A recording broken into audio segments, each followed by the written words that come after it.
Characters from the original live-action show follows Phoebe and Max as they are sent undercover. And joining us are the stars of the show, Kira, Maya, and Jack. Thanks for being with us this morning. Hey, thanks for having us. Hey, it's Thanks, our man. pleasure. Kira, let's start with you. Tell us what exactly is going on in the movie. In the new series, The Thundermans Undercover, Max and Phoebe are in a new town, beach town, fighting crime, raising their little sister, having many disagreements on the best way to do that. And it's all of the fun of the original Thunderman series, but new and exciting with some fun new stuff. Yeah, sounds like you got a lot on your plate. Now, Jack, you and Kira play twins on the show, working so closely together. Do you feel you had that brother-sister dynamic in real life, too? Absolutely. Me and Kira have known each other a long time. Actually, before the show, we not only have known each other since the beginning of the show, since we were about, 13 and 14, but we went to acting class for years before that together. And so when the time for the chemistry read came around and Kira had already booked the role and I was kind of getting down to it, I think the chemistry was just obvious. And it was just a sure thing that I was their Max. Now, Maya, I got to ask, were you the little baby kind of during the original run? And if you are, is it a little more fun being on the set this time around as a teenager?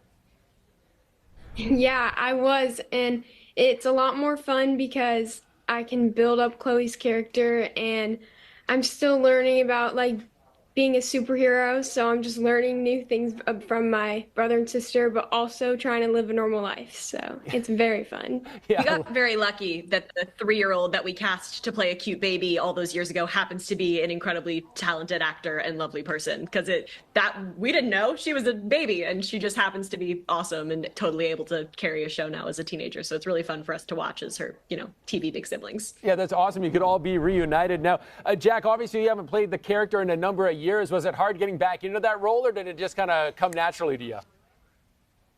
No, I don't think so. I mean, I think it was honestly something that I haven't been doing for a while, being on Nick, and but I just always a little bit nervous, but I think we just kind of just slid right back in, and the characters are so comfortable for us, and the writers know us so well, and we didn't know what it would be like, but once Kira and I stepped on set for the first camera test, really just kind of being in character and in costume, in our suits, it just felt really right, and so the whole season just felt really good to us, and we're hoping we get to do it again. So, Kira, have the characters evolved? Has there been growth in the characters since the last series, or are you basically just playing the same character as an older person? Yeah, absolutely. I mean, when you play a character like this for so long, kind of like Jack was alluding to, you kind of grow with the character and the character grows, and you kind of play this game where you're growing away from and back towards the character and bringing new parts of yourself to it and learning from it for yourself. The characters have definitely grown up since even the movie, just by the situations that they're in. Without too much of a spoiler, Max and Phoebe are taking on new undercover jobs that are very adult, and raising their little sister, kind of taking on this parental role. So we're definitely seeing Max and Phoebe in a very new light, but also they're still very much Max and Phoebe. Who they are is drilled down to the core, and that hasn't changed. Obviously, the biggest change has been with Chloe, and watching that character build her confidence and find her, her sass and her personality and stuff. So yeah, we're all growing, but it's still us. It's like the show. The show is new, but it's also just still the Thundermans. Lots of entertainment. The Thundermans Undercover. Thank you very much for joining us, you three. Really appreciate that.